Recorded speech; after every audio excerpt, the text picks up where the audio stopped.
ಸೌಂದರ್ಯ ಜಗದೀಶ್ ಈ ಹೆಸರನ್ನ ಬಹಳಷ್ಟು ಕಡೆ ಬಹಳಷ್ಟು ಉದ್ಯಮಗಳಲ್ಲಿ ಕೇಳೇ ಇರ್ತೀವಿ.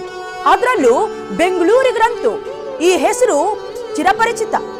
ಜೆಟ್ ಲಾಕ್ ಪಬ್ನ ಪಾರ್ಟಿಗಳಿಂದ ಹಿಡಿದು ತನ್ನ ಮಕ್ಕಳಿಗೆ ಐಷಾರಾಮಿ ಗಿಫ್ಟ್ ಕೊಡೋವರೆಗೂ, ಮಗಳ ಮದುವೆಯಿಂದ ಹಿಡಿದು ಸಿನಿಮಾ ಸಕ್ಸಸ್ನವರೆಗೂ ಸೌಂದರ್ಯ ಜಗದೀಶ್ ಚಿರಪರಿಚಿತ. 100 ಕೋಟಿಯ ಒಡೆಯ, ಸೌಂದರ್ಯ ಕನ್ಸ್ಟ್ರಕ್ಷನ್ಸ್, ಸೌಂದರ್ಯ ಗ್ರೂಪ್ಸ್, ಜೆಟ್ ಲಾಗ್ನ ಮಾಲೀಕ, ಸಿನಿಮಾ ಕ್ಷೇತ್ರದಲ್ಲೂ ತಮ್ಮನ್ನ ಗುರುತಿಸಿಕೊಂಡಂತಹ ಲಕ್ಷ್ಮೀಪುತ್ರರು. ಇಷ್ಟೆಲ್ಲ ನೇಮು ಫೇಮು ಇದ್ದಂತಹ ಸೌಂದರ್ಯ ಜಗದೀಶ್ ದಿಢೀರಂತ ಸೂಸೈಡ್ ಮಾಡ್ಕೊಂಡ್ರು ಅಂದ್ರೆ ಯಾರಿಗೂ ನಂಬೋದಕ್ಕಾಗೋದಿಲ್ಲ. ಸೌಂದರ್ಯ ಜಗದೀಶ್ ಅವರು ಇನ್ನೂ ಕುಟುಂಬದೊಂದಿಗೆ ಬದುಕಿ ಬಾಳೋ ವಯಸ್ಸು. ಇತ್ತೀಚೆಗೆ ತಾನೇ ತನ್ನ ಮಗಳ ಮದುವೆಯನ್ನ ಅದ್ದೂರಿಯಾಗಿ ಮಾಡಿದ್ದ ಜಗದೀಶ್ ತನ್ನೆಲ್ಲ ತಂದೆಯ ಕರ್ತವ್ಯವನ್ನು ಕೂಡ ಮಾಡಿ ಮುಗಿಸಿದವರು. ಜೊತೆಗೆ ಸರಳ, ಸೂಕ್ಷ್ಮ ಹಾಗೂ ಸೌಮ್ಯ ಸ್ವಭಾವದ ವ್ಯಕ್ತಿ. ಸೌಂದರ್ಯ ಜಗದೀಶ್ ಅವರದು ಸೂಸೈಡ್ ಅಲ್ಲ ಅನ್ನೋದಕ್ಕೆ ಬಲವಾದ ಕಾರಣಗಳು ಕೂಡ ಇವೆ.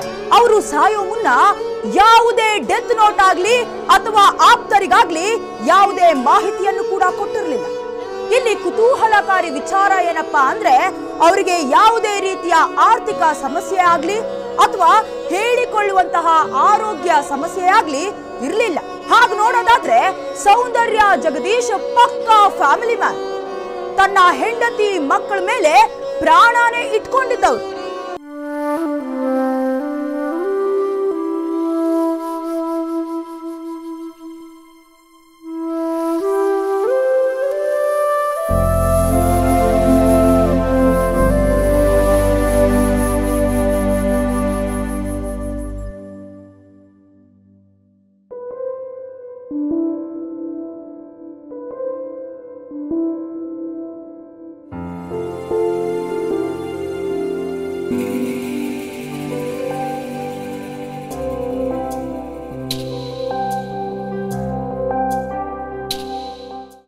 ತನ್ನ ಮಗಳ ಮೇಲಿನ ಪ್ರೀತಿಗಾಗಿ ಆಕೆಯ ಹೆಸರನ್ನ ತನ್ನ ಹೆಸರೊಂದಿಗೆ ಸೇರಿಸಿಕೊಂಡ ಮಹಾನ್ ಅಪ್ಪ ಅಂದ್ರೂ ತಪ್ಪಾಗೋದಿಲ್ಲ.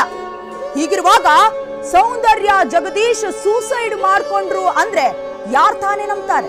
ಎಲ್ಲಾ ಕಡೆ ಹೇಳ್ತಾ ಇರೋ ಹಾಗೆ ಹಣಕಾಸಿನ ತೊಂದರೆಯಿಂದ ಸೌಂದರ್ಯ ಜಗದೀಶ್ ಆತ್ಮಹತ್ಯೆ ಮಾಡ್ಕೊಂಡಿರೋದು ಸಂಶಯ ಮೂಡಿಸುವಂತದ್ದೇ. ನಾರ್ಮಲ್ ಆಗಿ ಎಲ್ಲರ ಹತ್ರ ಫ್ಲಾಟ್ಗಳಿದ್ರೆ ಇವರು ಅಪಾರ್ಟ್ಮೆಂಟ್ಗಳನ್ನೇ ಇಟ್ಕೊಂಡಿದ್ದವರು. ಐಷಾರಾಮಿ ಮನೆ, 30ರಿಂದ 40 ಕೋಟಿ ರೂಪಾಯಿ ಕಾರ್ಗಳು, ಕೋಟ್ಯಾಂತರ ರೂಪಾಯಿ ಉದ್ಯಮಿಗಳ ಒಡೆಯ. ಒಟ್ನಲ್ಲಿ ಅಂತೆ ಕಂತೆ ಗಾಳಿ ಸುದ್ದಿಗಳು ಒಂದೊಂದರ ದಿನೇ ದಿನೇ ತಿರುವನ್ನ ಪಡ್ಕೊಳ್ತಾನೆ ಇದೆ. ಆದ್ರೆ ನಿಜವಾದ ಕಾರಣ ಮಾತ್ರ ರಹಸ್ಯವಾಗಿ ನಿಗೂಢವಾಗಿದೆ.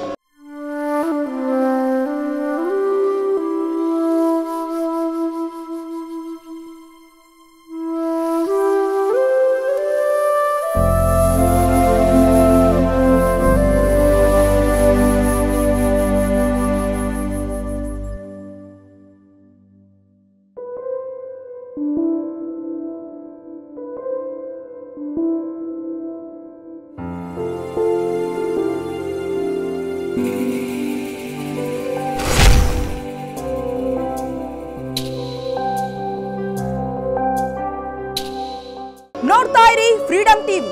ಇದು ಜನಸಾಮಾನ್ಯರ ಶಕ್ತಿ.